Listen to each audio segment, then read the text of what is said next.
Welcome to Mr. Tolly's class.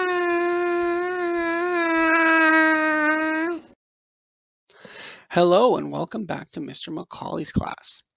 Today we're going to be using Google Earth, specifically how we can use Google Earth to identify different patterns of population distribution and also identify different examples of population density.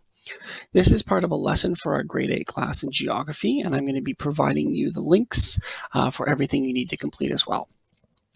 First thing I just want to review quickly is the 4 different types of population distribution as identified in this article from Edwin.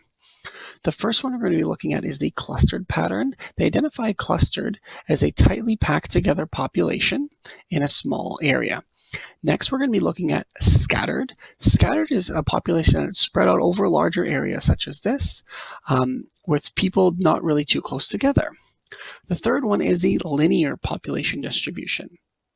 A linear population distribution has the population lining up along a natural or human-made feature. So here we have a river. And finally, peripheral population distribution. In the case of peripheral population distribution, you're going to have a population that surrounds a large feature. It can be surrounding something like a mountain, a stadium, something that's man-made, or something that's natural. What we're also going to be looking at for is specific examples of population density and kind of comparing some. So in this article, they talk about the population density in Singapore compared to Mongolia, and we're going to be doing something similar here. What I've done to make my life a little simple, I've actually pre-prepared a few destinations in my project, and I've saved them so I can quickly go back to them here. Now, if you're not sure how to make a project or add these different features in them, feel free to go back and review the other videos in this channel that talk specifically about that. Okay, the first type of population distribution we're going to be looking at now is what's called a clustered distribution. And reminder coming back here, a clustered distribution is defined as a population tightly packed into a small area. So for this, what we're going to be doing is looking specifically at the community of Yanguas de Erasmus, apologies for my Spanish, in Spain. Now, as I mentioned already, I've already pre-prepared these locations here, and so I've highlighted them as this. Now, what you can do yourself, once you get to this area, you can click Add Project, Add to Project. When you add to project here, what I want you to do is put a name in. So clustered distribution, and I'm typing too quickly and making mistakes. Example number 1. And you're going to save that, and boom, cluster distribution, exampled number 1. You can also, if you want, come here, draw a line or a shape, and what we can do, we can click boom, boom, boom, boom. Well, and let's try this again. Clustered distribution, example number 2. And now here in the project menu, you'll have these 2 options. 1, you'll have the place marker. 2, you're going to have the area that you made the box for. So again, this is an example of cluster distribution. The next one I want you to look at is a scatter distribution. So now for this, I'm going to be going to Moffat, Indiana. And reminder for scatter distribution, it is the population is spread out over a large area. So looking at Moffat here, I'm going to stop spinning because that's giving me the heebie-jeebies. Here we go. We have a quite large area and a spread out distribution. What I can do here is click again, Add Project. We're going to have scattered distribution, example number 1. Or like I've done already, you can click under New Features and draw a box for it, but I'm just going to skip that one now. The third one we're going to be looking at is a linear distribution. So for that, we're going to be looking at London. So we're going to zoom out, come on in here. And here we go, we have London. So again, reminder, a linear distribution is that the population lines up along a natural or human-built feature. In this case, we're looking at the Thames River. What I'm going to do in this case, because of how big London is, I'm going to draw a box 1, 2, 3, 4, 5, and then we're going to go linear distribution example number 1 and save. And as you're looking here, our project, what's provided in the project menu is getting a lot bigger. So we have the 2 examples of cluster distribution, the 1 example of scattered distribution, and then finally linear distribution. Okay, the last one we are going to be looking at now is what's called a peripheral distribution. So we're going to be looking for this at Autódromo José Carlos Paz. Apologies for my horrible Portuguese. Reminder what peripheral distribution is. It's a population surrounds a feature like a mountain or a stadium or circles the edge of a territory. In this case, people are living in a situation around this large racetrack.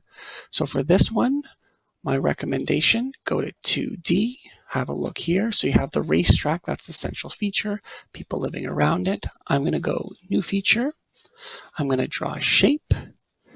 1, 2, 3, 4, 5. And now we're going to, for the name, we're going to go peripheral distribution example number 1.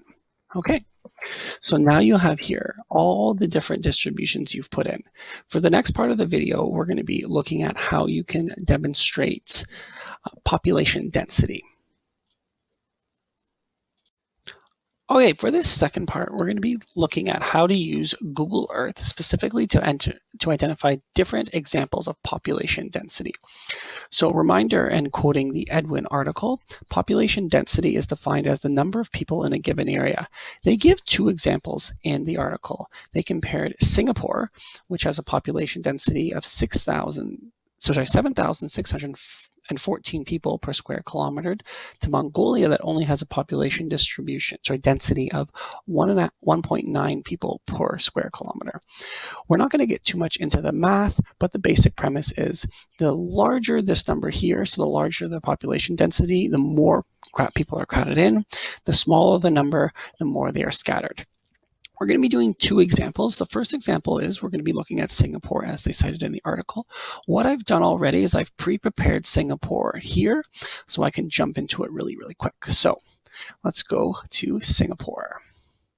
So as you can see here in Singapore, it's quite small as a country, and with the exception of the mountain area here, which you can't put too many houses on, it's really, really tight. It's really dense. There's a lot of people really crowded in. If you go into 3D mode here, you'll see there's a lot of large towers, a lot of apartment buildings, condominiums, and everyone's really jammed in, packed together. Now, this is an example of a population with high density. So what I'm going to be doing is I want to add this here to my project. Now, the easiest way to do that, clicking here in the search area, I'm going to go Singapore. Because it's a safe search, it's here. If not, you're going to see it under places, Singapore, country in Asia, sorry. You're going to click that there. Now, what's going to happen is you'll either have this pop up or you'll see in the top right corner this appear. I'm going to click on that. Now, when you click on that, it's going to give you a map of the entire area. As you see here, this is where Singapore is. What I want to do is add this to my project. So I'm going to click here, Add to Project. Now, what I'm going to name this as is population density. Call it high density. And then I'll leave Singapore there. So we're going to look back at our project menu here. So look how we've added. We have population density, high. High means that there's a lot of people really crowded in. The next thing I want to be looking at is the island of Niihau. I'm probably saying that wrong. Apologies to any Hawaiians who are listening to this. I'm going to check that place out. And I'm going to be contrasting that with what we just saw in Singapore.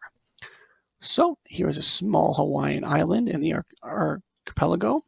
As you see here, there are not too many people on the island of Niihau. I should have Googled how to say that before starting. So clicking back here again, I'm going to add this to my project. So add to project. I am going to, for the title, population density, I'm going to call it low density because there is not many people, and I'm going to save it there. And there you go. So again, to review, we have the examples of cluster distribution. We have examples of scatter distribution, linear and peripheral distribution, and finally we have two examples here of population density. The high density area, which is Singapore, and the lower density area that we're just moving away from, which was the Hawaiian island Niihau. Hope that is helpful. There will be more instructions on what's involved in this assignment posted to Google Classroom, and have fun traveling the world on Google Maps.